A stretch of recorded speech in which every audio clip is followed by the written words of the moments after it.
Halo sejawat dan teman-teman semuanya, selamat datang di channel Simple Medical dengan saya, Dr. Pratama. Teman-teman mohon dukungannya ya untuk channel ini, supaya bisa terus berkembang dan bermanfaat bagi kita semua. Caranya mudah, tinggal klik tombol subscribe-nya atau berlangganan, klik tombol like jika suka video ini, dan share ke teman-teman kalian. Selamat menikmati.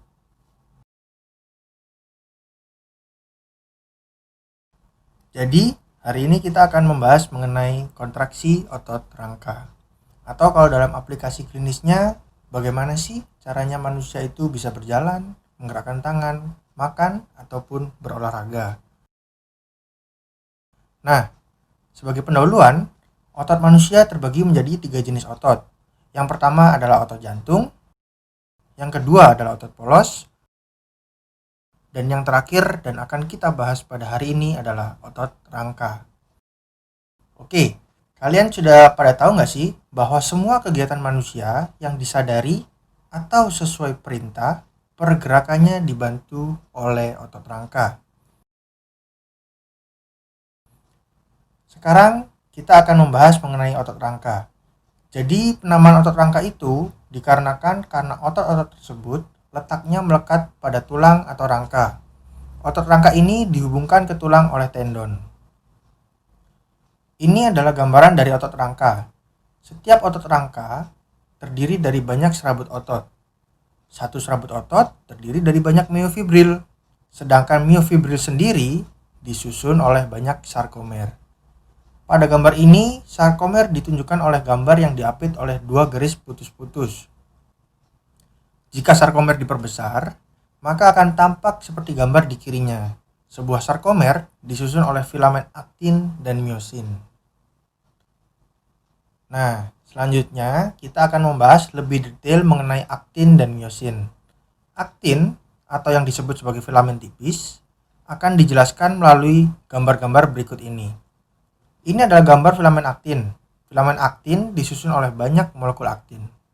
Molekul-molekul aktin ini memiliki sisi aktif, di mana sisi aktif ini merupakan tempat melekatnya jembatan silang miosin pada saat otot berkontraksi. Sedangkan yang berwarna biru adalah tropomiosin. Tropomiosin akan menutupi sisi aktif aktin pada saat otot tidak berkontraksi. Pada filamen aktin juga melekat 3 buah molekul troponin. Untuk troponin akan dijelaskan lebih detail pada gambar berikut ini. Yang berwarna biru adalah troponin I, yang berwarna abu-abu adalah troponin C, dan yang berwarna putih adalah troponin T. Troponin I berikatan dengan aktin, troponin T berikatan dengan tropomiosin, dan troponin C akan berikatan dengan kalsium. Untuk fungsi dan peran troponin dalam kontraksi otot rangka akan dijelaskan selanjutnya. Selanjutnya, kita akan membahas mengenai miosin atau filamen tebal.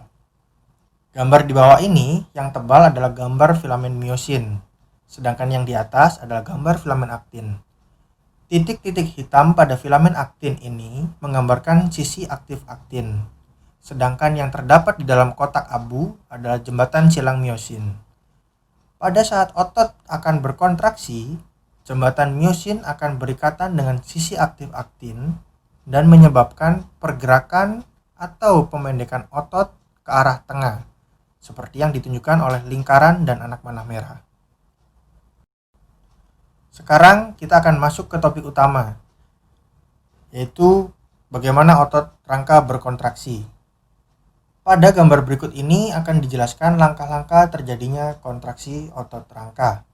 Langkah yang paling pertama adalah saraf akan mengirimkan impuls atau perintah hingga impuls tersebut tiba di ujung serabut saraf. Hal ini ditunjukkan oleh gerakan anak panah hitam di samping.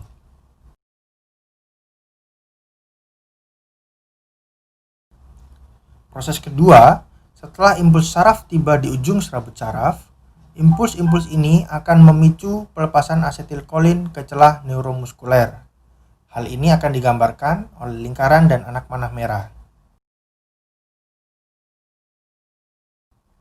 Kemudian, setelah asetilkolin disekresikan ke celah neuromuskuler, asetilkolin akan berinteraksi dengan kanal bergerbang asetilkolin dan menyebabkan masuknya ion natrium ke dalam otot dan memulai proses potensial aksi.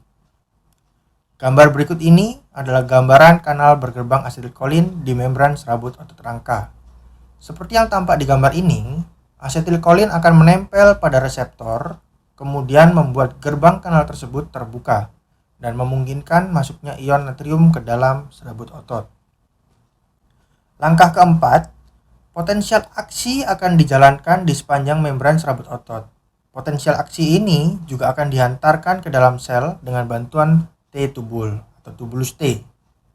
Selanjutnya, potensial aksi akan memicu pelepasan kalsium dari retikulum sarkoplasma ke dalam sarkoplasma.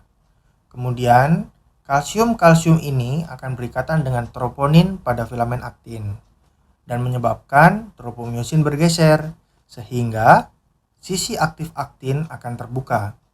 Oleh karena hal tersebut, jembatan silang myosin dapat menempel pada sisi aktif aktin dan menyebabkan kontraksi otot.